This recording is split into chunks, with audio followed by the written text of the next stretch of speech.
Dear students, today we will discuss about very important concept known as security.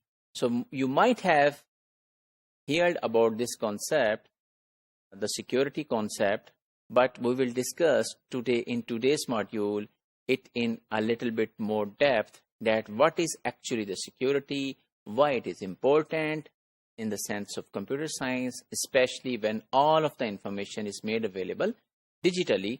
So for example, from home, you can access your bank account, you can have your username, your password, and if that password is stolen by someone else, so you might think that what can happen to your account. And similarly, there are different other areas. So this is one of the most important concept and research area in today's world, that we need to make software and the networks and the devices secure as much as possible.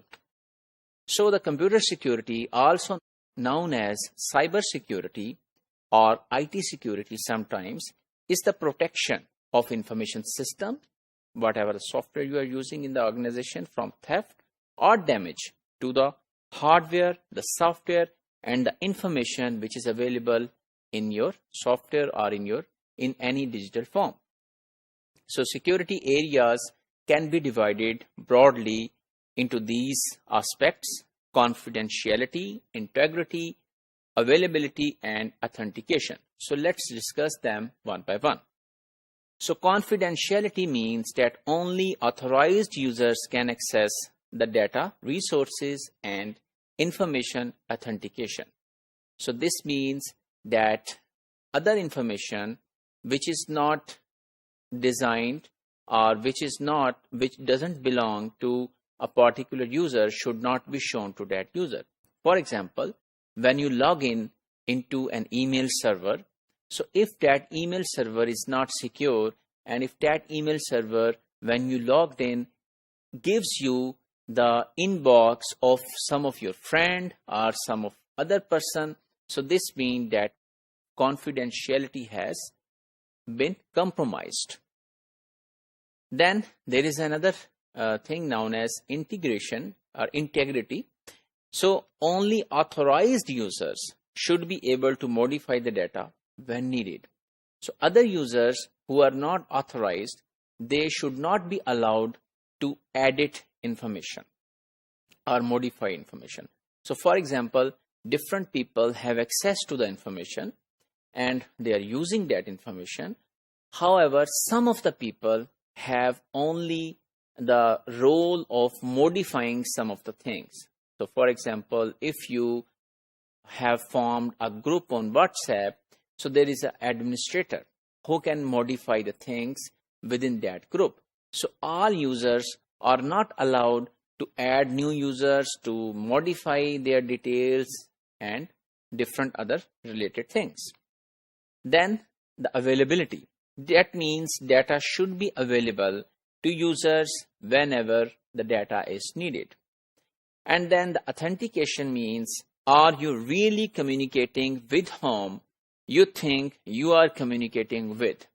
So in physical world, in real world, you already know that if you are communicating with someone in front of you, so that person is the actual person you might know.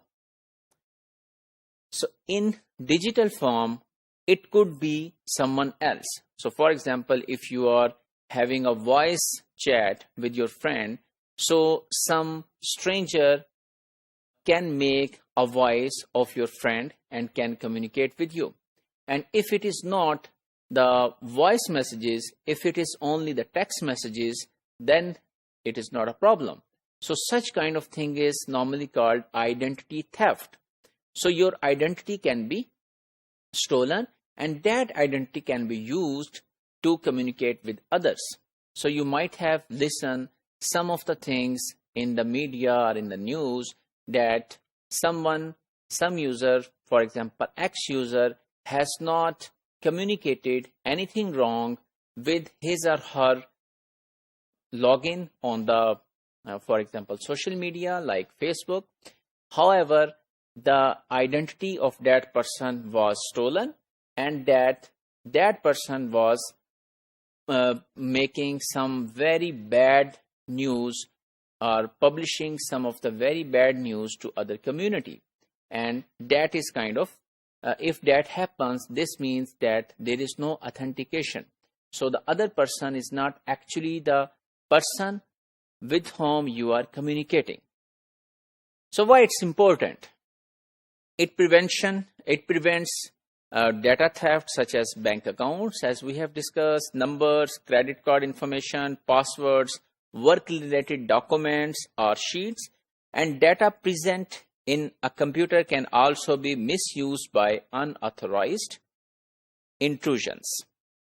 And then there could be malicious intents can also be a factor in computer security.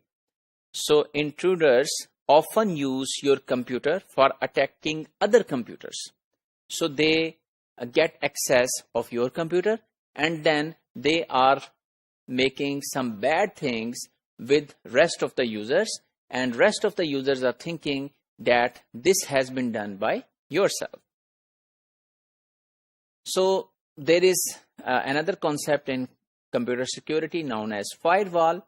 So this is basically something that prevents or that protects you to some extent for the security. So a firewall is a security conscious piece of hardware or software that sits between the internet and your network with a single-minded task, and the task is preventing them from getting to us. So this means that no one else is able to come into your area. So let's summarize today's module. We have learned about security. We have learned its different aspects like confidentiality, integrity, availability, authentication, and then we have a little bit discussed about firewalls that can protect you and that can provide support to fight with the security related issues.